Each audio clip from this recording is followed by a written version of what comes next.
Queridos amigos cibernautas, ya estamos en la sección de Primero la Palabra y le doy la más cordial de las bienvenidas, como cada viernes, al profesor Antonio Álvarez, que nos tiene un tema muy relevante el día de hoy, profesor, el tema Einstein y Freud.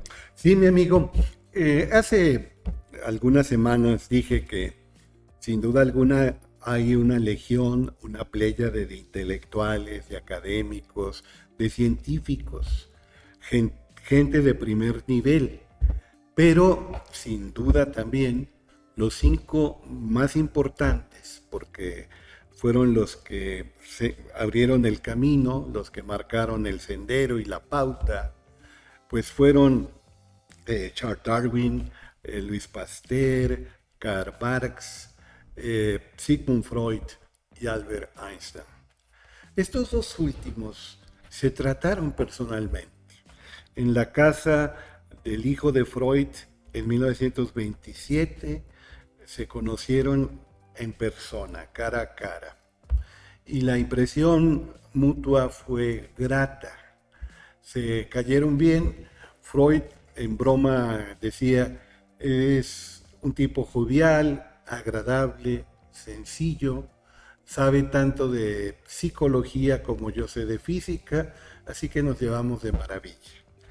Eh, a Einstein, que vivió su última etapa de su vida en Estados Unidos, trabajando para la Universidad de Princeton, departamento de estudios avanzados, principalmente de física, murió ahí en 1955, le causó una fuerte impresión Freud.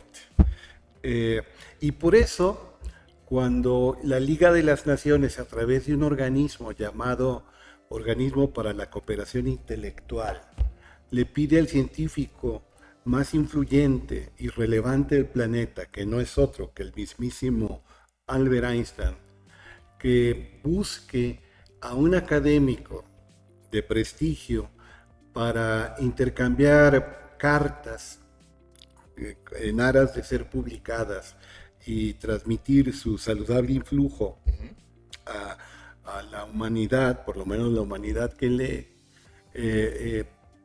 Einstein escogió a Freud. Freud en un principio estaba renuente. Freud era mayor en edad que Einstein. Y él decía, yo a esta edad no tengo por qué dorarle la píldora a nadie, quedar bien con nadie. Yo, si me preguntan mi opinión, yo digo lo que realmente pienso y siento. Y Leon Stenck, de la Liga de las Naciones, que es el antecedente de la Organización de las Naciones Unidas. Ajá, claro. Leon Stenck, que era el presidente, le dice a Einstein que a lo mejor la opinión de Freud no va a ser muy edificante.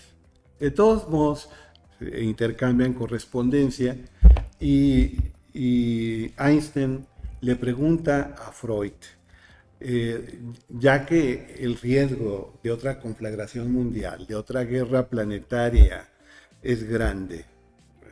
En 1932 es cuando se comunican. ¿Qué podemos hacer para evitar la guerra o por lo menos posponerla lo más que se pueda? Y Freud primero se llama la perplejidad de que un científico de la talla del gran físico Albert Einstein se comunique con él y dice, pero sin embargo me doy cuenta que no es el físico el ganador del Nobel en 1921 por la ley del efecto fotoeléctrico el que me está interpelando, el que me pregunta mi opinión, sino es simplemente una persona de buena voluntad que busca el bienestar de la gente. Y en ese tenor sí me atrevo a dar mi opinión, porque en primera instancia me está preguntando de algo sociopolítico. Y yo no soy experto en ciencia política ni en filosofía del Estado y del derecho. Sin embargo, sé que las pulsiones internas de la gente, su vida psíquica, por supuesto que juegan un gran papel en última instancia en los conflictos internacionales. Y Y por eso, sabiendo que no me está pidiendo soluciones, sino simplemente una opinión, me atrevo a participar en este intercambio epistolar. Einstein decía que él, el físico de Alemania, consideraba indispensable que las naciones perdieran algo de soberanía para crear y fortalecer un gobierno mundial, no en el sentido que tomara las decisiones del día al día de las naciones, claro que no, pero sí que interviniera con fuerza en los conflictos que normalmente se dan entre los estados. Y tenía que haber un tribunal, pero también tenía que haber la fuerza, el poder que hiciera valer las decisiones del tribunal. Freud lo considera, y Freud, sin mencionar esas palabras, pues incurre en algo que Voltaire y otros filósofos de la Ilustración llamarían despotismo ilustrado. Freud considera que no todos los hombres tienen el mismo grado de desarrollo, la misma categoría evolutiva. Todos lo podemos tener, claro que sí, pero hay que apelar a usemos la palabra como la usan en Europa, a la inteligencia, es decir, a los intelectuales, a la gente ya formada, a los académicos de renombre, a los científicos de prestigio, a los pensadores de alto nivel, porque ellos tienen que asumir el papel dirigente, protagónico, que mueva a los demás.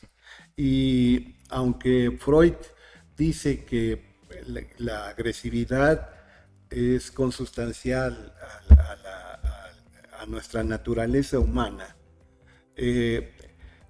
a futuro, permitiendo la acción y el influjo de esta inteligencia, así fíjense cómo lo estoy diciendo, y su sano liderazgo, se puede superar los peligros de una conflagración definitiva. Esa correspondencia se dio en 1933. Ya habían llegado al poder el Partido Nacional Socialista, los nazis en Alemania, y ellos mismos provocarían el exilio definitivo tanto de Einstein como de Freud, que su influjo se sintió desde los años 20, estos totalitaristas. Pero hubo una guerra mundial, mi estimado Salvador, que no era conocida entonces como la Primera Guerra Mundial, sino como la Gran Guerra, de 1914 a 1918, un lustro, 5 años. Y se usaron armas químicas, y fue una guerra de trincheras, y hubo en las naciones civilizadas de Europa una lucha encarnizada, se puede decir bárbara y hasta salvaje, entre los ejércitos de la Triple Entente y la Triple Alianza. Y fue tan impactante, tan tremendamente mortífera, letal aquella guerra, que mucha gente empieza a reflexionar cómo evitar que haya otra guerra así. Claro. Ya sabemos que en 1939 viene lo que ahora sí va a ser llamado como Segunda Guerra Mundial, sí, que terminará hasta 1945.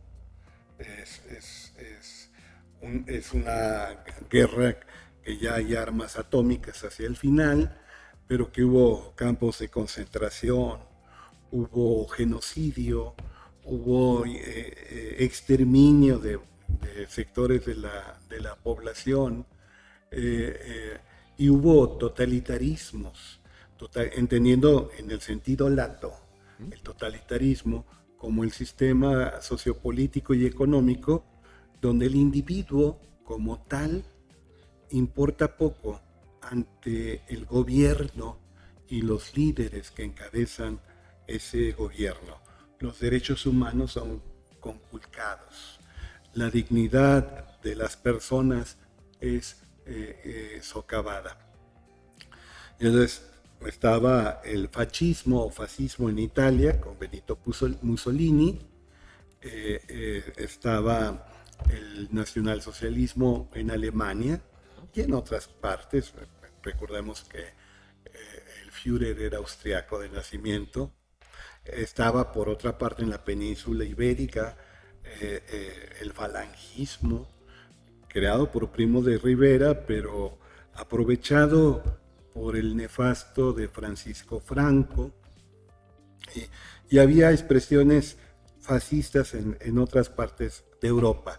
Y el gobierno soviético, particularmente en la época de Stalin, también fue totalitarista, en el sentido de que cualquier sacrificio de los individuos y de los grupos de personas era válido en aras de un futuro provisorio. Y claro, de acuerdo a la voluntad del gran líder, que era el padrecito de los pueblos, José Stalin.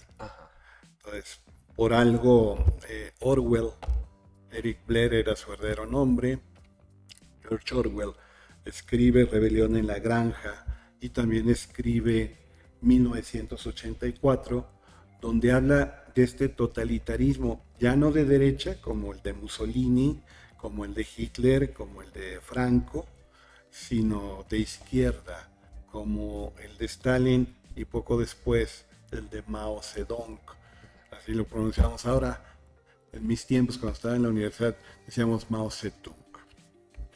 Bueno, entonces Einstein, el padre de la teoría de la relatividad, que ganó en 1921 por la ley del efecto fotoeléctrico, que tiene que ver más con la mecánica cuántica que con la teoría de la relatividad, el premio Nobel de Física, y Freud, el padre de una nueva enfoque de la psicología y la psiquiatría, y el que desarrolla una terapia llamada psicoanálisis, se comunican. Por supuesto, vuelvo a decirlo, hay otros pensadores que actualmente consideran cosas que aquellos genios apenas satisfaron. Pero los actuales están parados en hombros de gigantes. Sí, claro. Entonces hay que rendir homenaje al padre de la teoría de la evolución, al que es Darwin, al adalid de la microbiología como factor etiológico de la patología y de muchos males médicos, que es Pasteur, a Marx por su teoría política y sus estudios socioeconómicos, a Freud por ser el padre del psicoanálisis, y Einstein, que es el científico más importante del siglo XX. Sí, por supuesto, profesor.